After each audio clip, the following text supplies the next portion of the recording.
전에 한 목사님을 잠시 이제 만났는데요.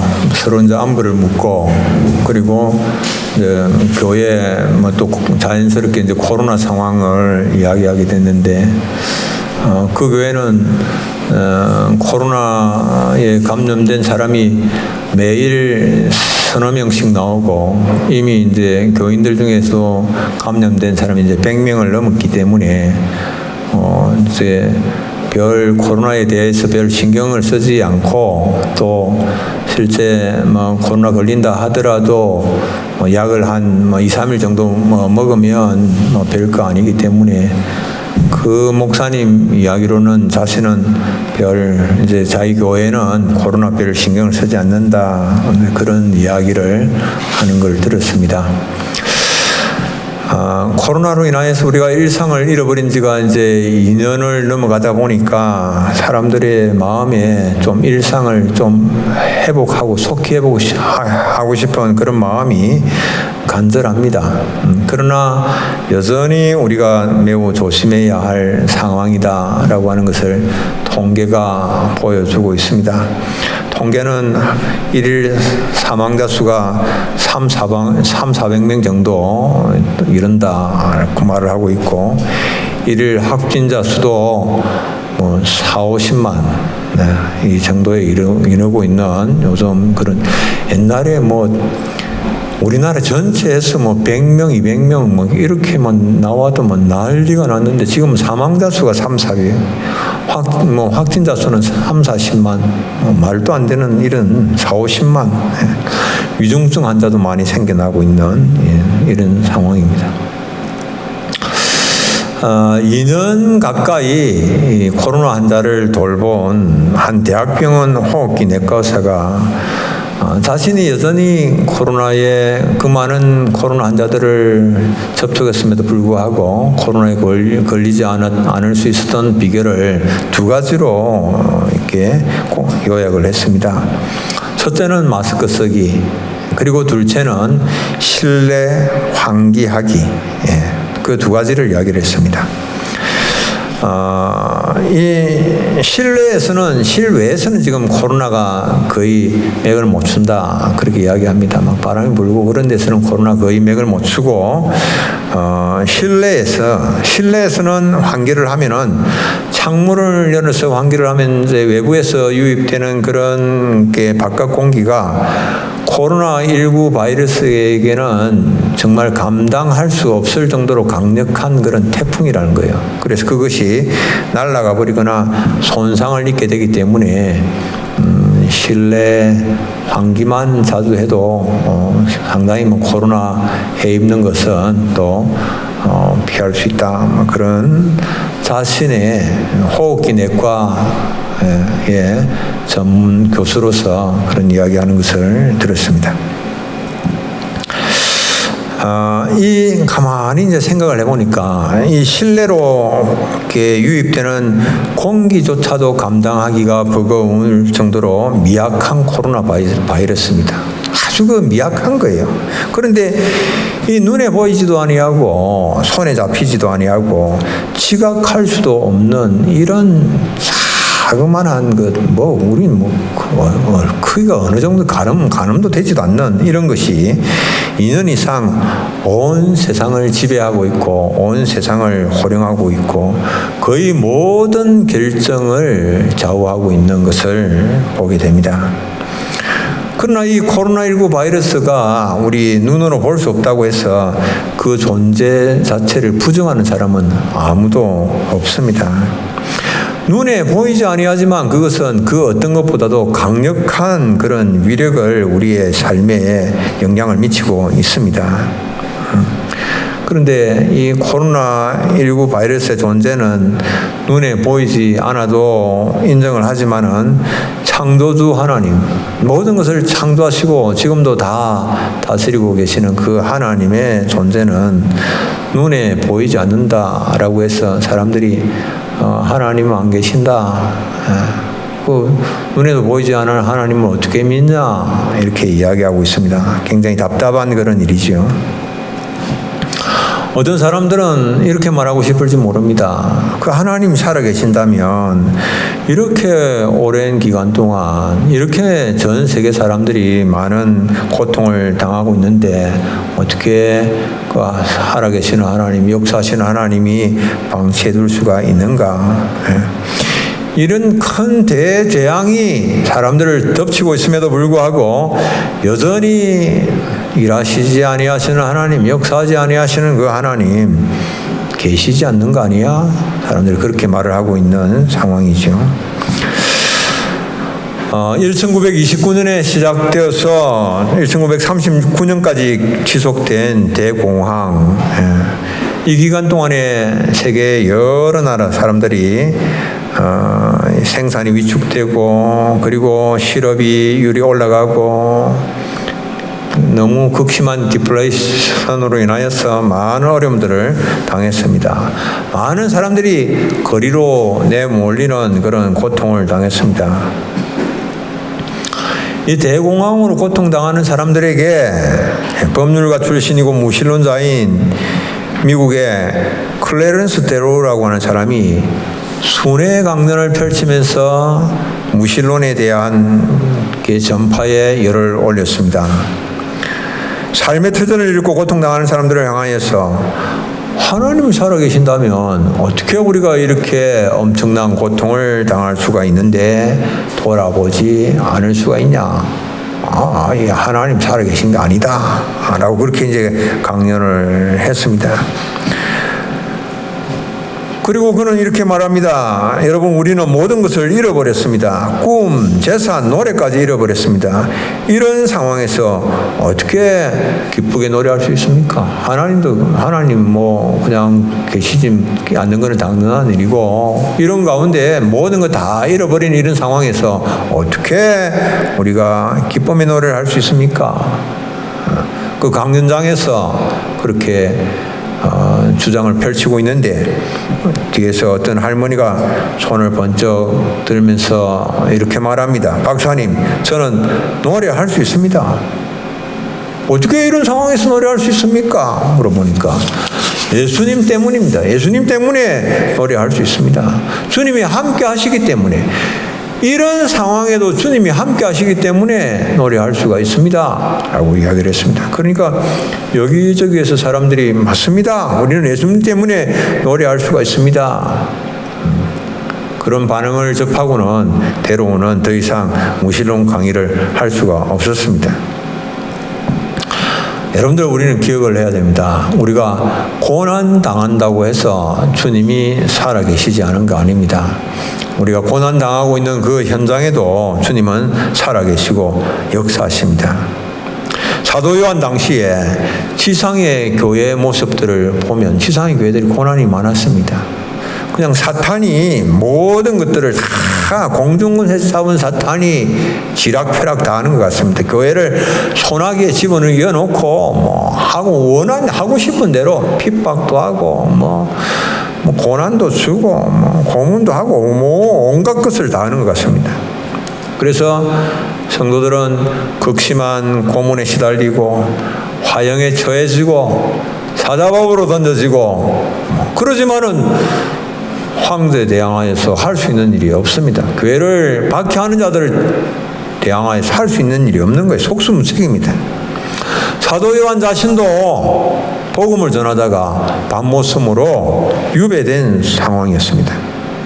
그런데 그 사도 요한에게 하나님께서 이제는 하늘 보좌를 보여주시는 거예요. 하늘 보좌.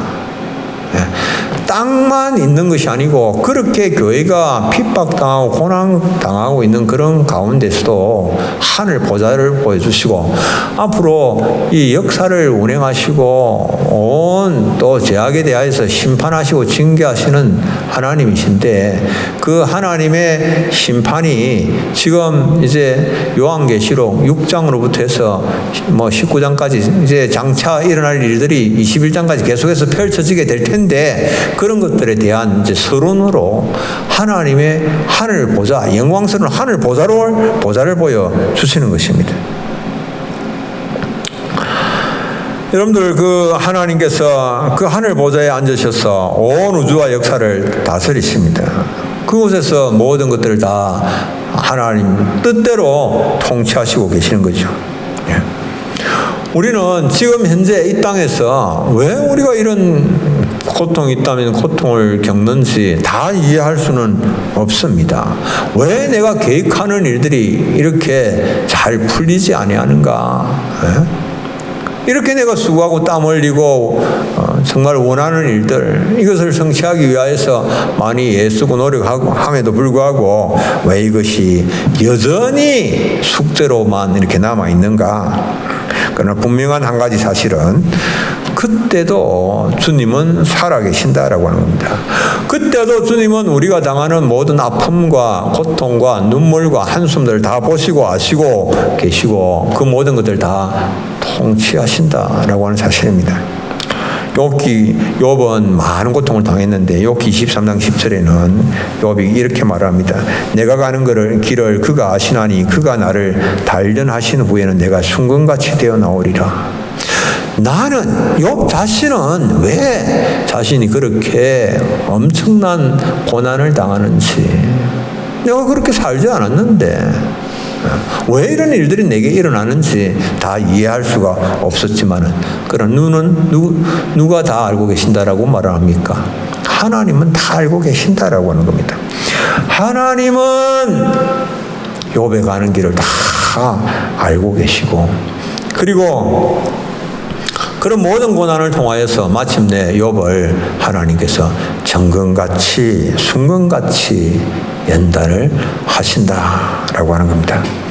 보좌에 계시는 주님은 어떤 분인가? 첫째로 보좌에 계시는 주님은 심판하시는 주님이십니다. 보좌에 계시는 주님. 사도 요한은 이리로 올라오라 이후에 마땅히 일어날 일들을 내가 네게 보이리라고 하는 주님의 음성을 듣고 성령에 이끌려서 하늘로 인도되었습니다. 그곳에서 보좌에 앉아 계시는 영광스러운 주님을 뵙게 되었습니다. 보좌의 둘레에는 24개의 보좌가 있는데 거기에는 흰옷을 입고 금관을 쓴 24장로가 있었습니다. 보좌의 정면에는 하나님의 영을 의미하는 7등이 환하게 켜져 있었습니다. 그리고 보좌의 네 모퉁이에는 앞뒤에 눈이 달린 네 생물이 서 있었습니다. 이 네 생물들은 각기 6개의 날개를 가지고 있었고 날개 안과 주위에는 눈이 가득하였습니다. 그들은 밤낮 쉬지 않고 노래했습니다. 거룩하다 거룩하다 거룩하다 주 하나님 곧 전능하신 이여 전에도 계셨고 이제도 계시고 장차 오실 이여 라고 외치고 있었습니다. 이 네 모퉁이에 있는 눈이 달린 네 생물들은 그룹들을 말합니다. 천사들 가운데서도 우두머리 계층에 속하는 그런 천사들, 그들이 이제 하나님의 보좌 주위에서 그렇게 이제 하고 있는 것이죠.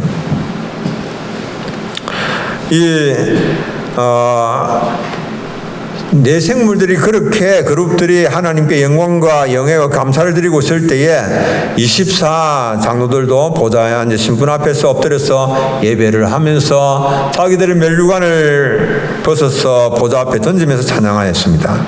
우리 주 하나님이여 영광과 존귀와 권능을 받으시는 것이 합당하오니 주께서 만물을 지으신지라 만물이 주의 뜻대로 있었고 또 지으심을 받았나이다. 24장로들이 하나님을 찬양합니다. 천사들이 하나님을 찬양하고 그리고 24장로들이 하나님을 찬양합니다. 그런 중에 사도 요한은 보좌에 앉으신 하나님의 형상을 표현을 합니다. 어떻게 표현을 하는가? 오늘 우리가 읽은 요한계시록 4장 3절 앉으신 이의 모양이 벽옷과 홍보석 같고 또 무지개가 있어 보좌에 둘렸는데 그 모양이 녹보석 같더라. 하나님의 모습을 무엇과 같다라고 표현을 하고 있습니까? 벽옷과 홍보석 같다. 하나님의 모습을 그렇게 표현을 했습니다. 영이신 하나님이시기 때문에 육체적으로 표현을 할 수가 없어서 상징적인 것으로 묘사를 하나님의 모습을 묘사를 하고 있습니다. 만약에 성경이 하나님의 모습을 육체적으로 표현을 했다면 사람들은 그 표현된 대로 하나님의 형상을 만들어서 그것을 아마 우상으로 섬기게 되었을 겁니다. 그런데 하나님은 어떤 형상도 만들지 말라. 너희들이 섬기기 위하여 어떤 형상도 만들지 말라라고 말씀하시죠. 출애굽기 20장 4절. 너를 위하여 새긴 우상을 만들지 말고 또 위로 하늘에 있는 것이나 아래로 땅에 있는 것이나 땅 아래에 있는 물속에 있는 것이 어떤 형상도 만들지 말라. 하나님 그렇게 말씀하셨지 않습니까? 그러니까 사도 요한이 하나님의 형상을 보고 모습을 보고 표현을 한 것은 그것은 그가 하나님이 벽옥 같고 그리고 또 홍보석 같다 그렇게 표현을 했습니다. 벽옥은 하늘처럼 푸르고 맑은 느낌을 주는 보석입니다. 대제사장의 이 흉배에 사용된 보석 중에 하나가 이 벽옥입니다. 홍보석은 색이 핏빛처럼 붉은 빨간 것입니다. 홍보석 역시 대제사장의 흉배에 달린 보석 중 하나입니다. 주석가들은 이 벽옥을 하나님의 맑으심의 어떤 표현이다 이렇게 주석을 합니다. 죄나 오염이나 더러움이나 죄의 그림자가 없는 맑고 순수하고 거룩한 분이심을 이 벽옥을 통해서 표현을 한다. 그리고 홍보석의 핏빛은 정의와 심판을 뜻하는 것이다 그렇게 봅니다. 그래서 이 벽옥과 홍보석을 통하여서 거룩하고 정의로우신 하나님이시다라고 하는 것을 지금 말을 하는 겁니다. 하나님은 거룩하시고 정의로우시다.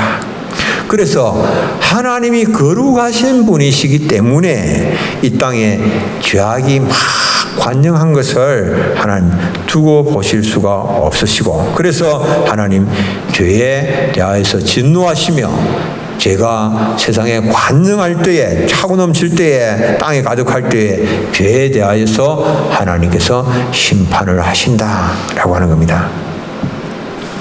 이어서 녹보석 같은 무지개가 보좌를 둘렀다. 하나님께서 하나님의 심판을 말씀을 하고 나서 그 하나님의 보좌를 녹보석 같은 무지개가 그 보좌를 둘렀다라고 말씀을 합니다. 여러분들 이 무지개는 뭡니까? 무지개. 녹보석 같은 무지개인데 이 무지개는 노아 홍수 후에 하나님께서 다시는 인간을 물로 심판하지 아니하시겠다라고 자비의 상징으로 하나님께서 이 무지개를 주신 것이죠. 보좌에 앉으신 하나님께서 죄를 미워하시고 심판을 하시는 분이시지만 그러나 그 진노 가운데서도 하나님은 자비의 하나님이심을 나타내고 진노 가운데서도 하나님은 자비와 긍휼을 잊지 아니하시는 분이시다. 그 하나님이 그런 분이시다라고 하는 것을 말씀을 하는 겁니다. 하나님께서 창조하신 이 세상에 죄와 악이 넘칠 때 하나님은 세상을 심판을 하십니다. 살인, 시기, 절도, 사치엄난, 방탕이 한계를 넘었을 때에 하나님 세상을 징계를 하시죠. 노아 홍수 때에 소돔과 고모라의 죄악이 관영할 때에 이스라엘 백성들이 하나님을 향한 거역과 불순종이 도를 넘었을 때에 하나님은 물로 심판하시고 불로 징계하시고 그리고 징계의 몽둥이로 그들을 징치를 하셨습니다. 아람과 아수르와 바벨론을 들어서 그들을 징계하시는데 사용을 하셨습니다. 때로는 전염병이 발병하기도 하고 때로는 기근과 지진 같은 천재지변이 이 땅에 죄악으로 가득 찰 때 일어나기도 합니다. 지금 우리 시대는 코로나19로 인하여서 일상을 잃어버리고 있습니다. 그래서 교회도 따라서 지금 힘을 잃고 있습니다. 코로나 시대이기는 하지만은 그래도 교회가 희망인데 교회마저 힘을 잃고 있으니까 정말 이 시대는 안타까운 그런 시대입니다. 안타까운 상황을 맞고 말았습니다. 교회가 회개하고 주님 앞에 기도해야 됩니다. 우리가 세상의 풍노에 눈이 멀어서 세상의 파수꾼의 역할을 내팽개침으로 인하여서 세상이 지금 희망의 빛을 보지 못하고 있습니다. 지금 교회가 깨어서 기도해야 됩니다. 이런 정말 어려움들, 코로나19를 극복하는 길은 여러분들 근본적으로 보니까 이게 방정에 달려있는 게 아니에요. 하나님의 손길에 하나님의 역사가 있어야 되는 겁니다. 하나님의 역사는 우리가 주님 앞에 회개할 때에, 통회 자복할 때에, 우리가 다시 주님 앞으로 돌아가서 무릎을 꿇을 때에, 그때 부흥이, 우리가 말씀을 붙잡을 때 부흥이 일어나고, 부흥이 일어나면서 이런 모든 이 진노의 불들이 꺼지게 되어지는 하나님의 자비와 긍휼로 이 모든 일들을 극복하게 되는 것을 우리가 기억을 해야 됩니다. 지금이야말로 하박국 선지자의 기도가 필요한 그런 시대를 우리가 만났습니다. 하박국 선지자가 이렇게 기도했습니다. 하박국 3장 2절, 여호와여 내가 주께 대한 소문을 듣고 놀랐나이다. 여호와여 주는 주의 일을 이 수년 내에 부응하게 하옵소서. 이 수년 내에 나타내시옵소서. 진노 중에라도 긍휼을 잊지 마옵소서. 우리의 죄악 때문에 진노하실 수밖에 없지만은, 그러나 진노 가운데도 자비와 긍휼을 잊지 마시고 하나님 이 땅을 고쳐주옵소서. 하나님의 은혜의 보좌 앞으로 나가서 우리가 엎드려서 기도해야 됩니다. 누가 해야 됩니까? 이건 이제 교회가 해야 돼요. 누가 해야 됩니까? 하나님의 사랑받은 자녀들이 이거 우리가 이 땅을 위하여서 이 땅 고쳐주시도록, 진노 중에 있지만 하나님 긍휼과 자비를 하나님 잊지 말아 주옵소서 기도하면서 우리가 이 땅을 마음에 품고 가슴에 품고 안고 주님 앞에 무릎 꿇을 수 있는 우리 사랑하는 성도님들 되시기를 바랍니다. 두 번째로는 우리가 하늘 보좌에 계신 하나님을 경배하는 24장로들은 그러면 누구인가? 24장로들이 누구일까? 예. 하나님의 보좌를 둘러 24보좌 위에 앉은 장로들, 그들이 입고 있는 옷이 뭡니까? 흰 옷을 입고 있습니다. 머리에는 무엇을 쓰고 있습니까? 금관을 쓰고 있습니다. 그들은 하나님을 경배하고 있습니다. 누굽니까? 이들은 구약의 12지파와 그리고 신약의 12사도로 상징되는 교회의 대표들이다, 이렇게 할 수 있습니다. 구약의 12지파, 신약의 12사도들로 상징되는 교회의 대표들이 하나님의 이 보좌에 둘러싸여 있는 24보좌에 앉아있는 24장로들이다, 이렇게 볼 수 있죠. 그러면 교회의 대표는 누구인가? 누가 교회의 대표인가? 여러분들, 교회의 대표가 누가 교회의 대표이겠습니까? 성경은 예수 그리스도의 피로 죄 씻음을 받은 자가 교회의 대표다. 신구약 교회의 대표들이 입고 있는 흰옷은 어린 양의 피로서 씻어서 정결하게 한 것이다 라고 성경 말씀합니다. 계시록 7장 13절로 14절, 장로 중 하나가 응답하여 나에게 이 흰옷 입은 자들이 누구며 또 어디서 왔느냐? 내가 말하기를 내 주여 당신이 아시나이다 하니, 그가 나에게 이르되 이는 큰 환난에서 나오는 자들인데 어린 양의 피에 그 옷을 씻어 희게 하였느니라. 그들이 입고 있는 흰 옷은 어린 양의 피에 씻어서 희게 한 것이다. 그러니까 24보좌에 앉은 장로들은 예수 그리스도의 보혈로 죄 씻음을 받은 자들이다, 이렇게 말씀을 하는 겁니다. 그런데 이들이 머리에 금관을 쓰고 있다라고 합니다. 이 금관은 경주에서 승리했을 때 얻게 되는 관을 말합니다. 이게 스테파노스 월계관을 말합니다.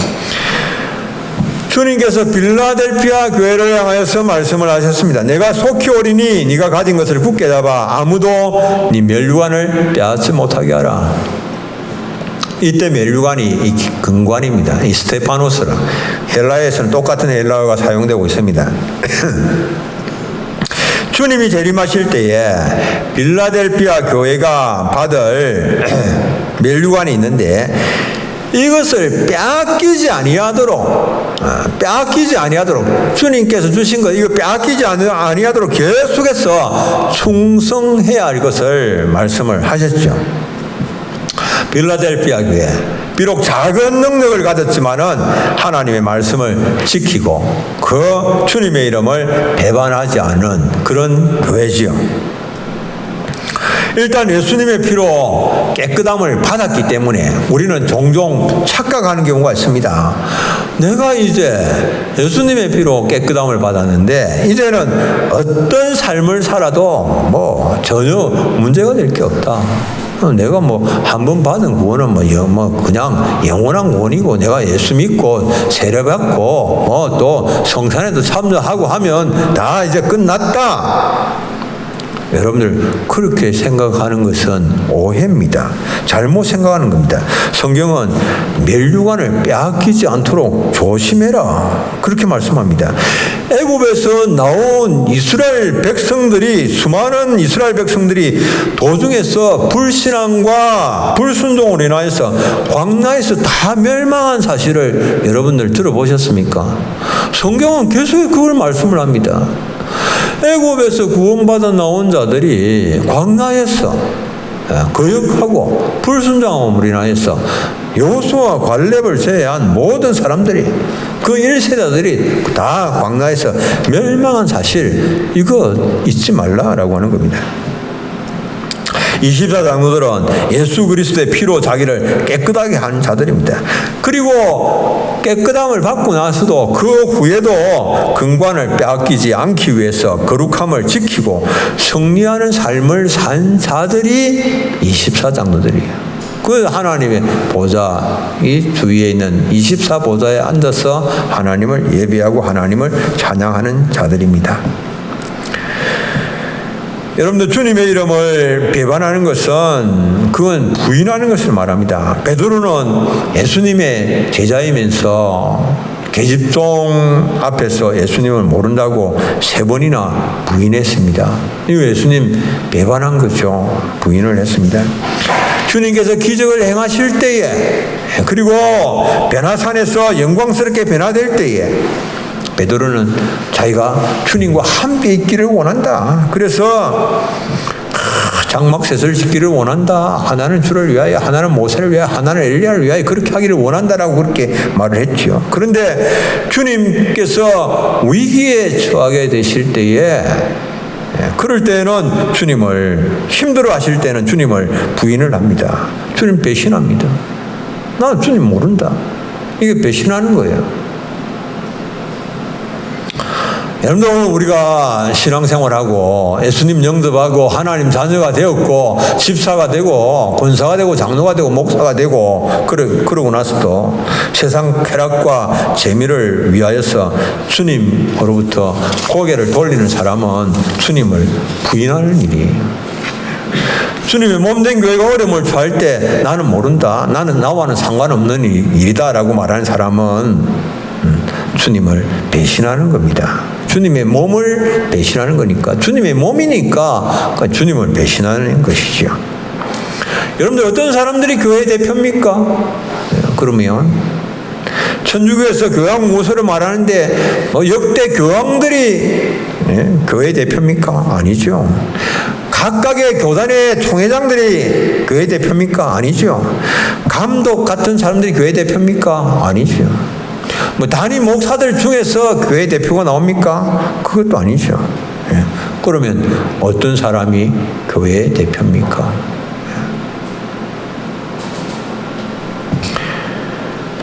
이 주경순 원장님, 마산 에리원 원장이었습니다. 한평생 전생 고아들, 버려진 아이들을 위해서 헌신하고 천사와 같은 삶을 살다가 83세를 일기로 2005년 7월 28일 하나님 품에 안겼습니다.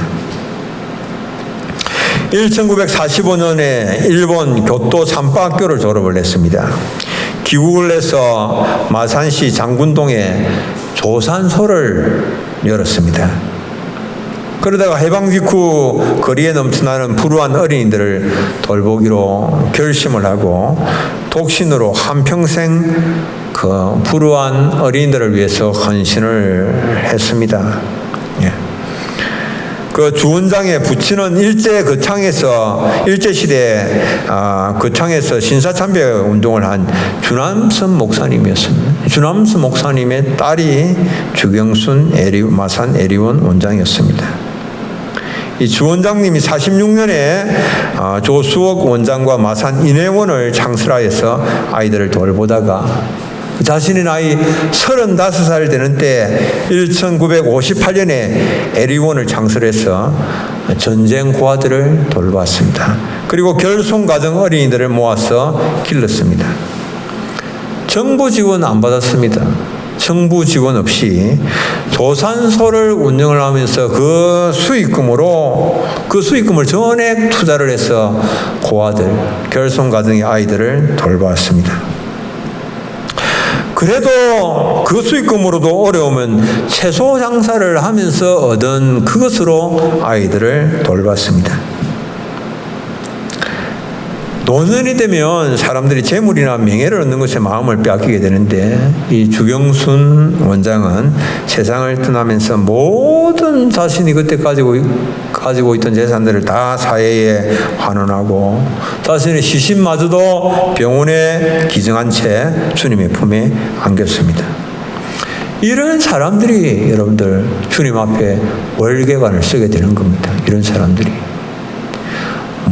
직분이 있고, 장로고, 목사고, 권사고 하는 총회장이고, 감독이고 하는 이런 사람들이 쓰는 게 아니다라고 하는 걸 여러분들 아셔야 됩니다. 주님 주신 것으로 정말 연약한 자들을 돌보는 그런 일들을 힘쓴 사람들. 워치만이는 영향력 있는 중국의 부흥사고 저술가입니다. 아주 경건한 삶을 살았습니다. 워치만니가. 어느 날 워치만니가 기차를 타고 여행을 하고 있었는데 기차 안에서 사람들이 모여서 마작을 하고 있었습니다. 마작을 하고 있는데 주위에서 사람들이 쭉 둘러보고 구경을 하고 있습니다. 마작을 하던 사람 중에 한 사람이 워치만니를 보고 당신도 돈 있으면 여기 와서 함께 하자고 유혹을 했습니다. 그러니까 워치만니가 아주 유명한 말을 합니다. 어떤 말을 했는가? 옛날에 마작놀이를 하던 워치만니는 이미 죽었어. 옛날 워치만니는 이미 죽었습니다. 마작놀이 하던 워치만니는 죽었습니다. 여러분들 누가 하나님을 경배하는 24 장로 교회 대표가 될 수가 있습니까? 나의 옛사람은 그리스도와 함께 이미 십자가에 못 박혔습니다 라고 외칠 수 있는 사람이죠. 갈라디아 2장 20절 우리가 함께 한번 읽겠습니다. 내가 그리스도와 함께 십자가에 못 박혔나니 그런저 이제는 내가 사는 것이 아니요 오직 내 안에 그리스도께서 사시는 것이라. 이제 내가 육체 가운데 사는 것은 나를 사랑하사 나를 위하여 자기 자신을 버리신 하나님의 아들을 믿는 믿음 안에서 사는 것이라. 아멘.